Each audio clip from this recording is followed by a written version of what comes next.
Cricket control বোর্ডের সভাপতি আছেন, এর 14 গোষ্ঠী উদ্ধার করে দিচ্ছে পাবলিক, এবং বলছে এর জন্ম না হলে ভালো হতো, এ মরে গেলে আরও ভালো হতো, এই সমস্ত কথাবার্তা বলছে। আর আসিফ নজরুল সাহেব এর সম্পর্কে খুব বাজে বাজে কথাবার্তা বলছে, এই দেশটাকে শেষ করে দিল, এর চাইতে এই দেশটাকে যদি জ্বালিয়ে পুড়ে শেষ করে দেওয়া দিত কেউ তবুও ভালো হতো। তো এই ধরনের কথাবার্তা আসলে সামাজিক মাধ্যমে হচ্ছে আসিফ নজরুল সাহেবকে নিয়ে, এবং পাবলিক এমনি তো আসিফ নজরুল সাহেবের উপর ভীষণ খ্যাপা, তিনি যেখানে যাচ্ছেন সেখানেই লাঞ্ছিত অপমানিত হচ্ছেন। তো এই ঘটনার পরে এটা অনেকটা যাকে বলে করোনার মতো তার পিছনে ছুটতে থাকবে এই ক্ষোভ, মানুষের ক্ষোভ। খেলাধুলা, এই যে এত বড় একটা খেলা থেকে বাংলাদেশকে বঞ্চিত করা হলো, এর সঙ্গে কী দেশপ্রেম আছে, কী দেশের স্বার্থ আছে, কী আত্মমর্যাদা আছে,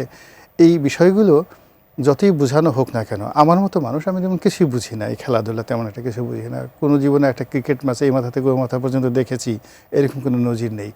কিন্তু সামাজিক মাধ্যমে যেভাবে এই খেলা নিয়ে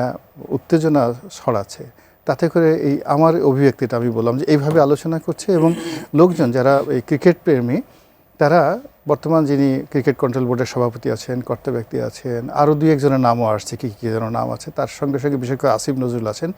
এদের প্রতি মানুষের রাগ, ক্রোধ এবং ক্ষোভ এমন একটা পর্যায়ে চলে গেছে, এরা অনেক দিন এদেরকে সতর্ক থাকতে হবে, রাস্তাঘাটে চলতে গিয়ে অনেক দিন সতর্ক থাকতে হবে বিভিন্ন রকম মানে পরিবেশ পরিস্থিতি থেকে, এটাই মনে হচ্ছে।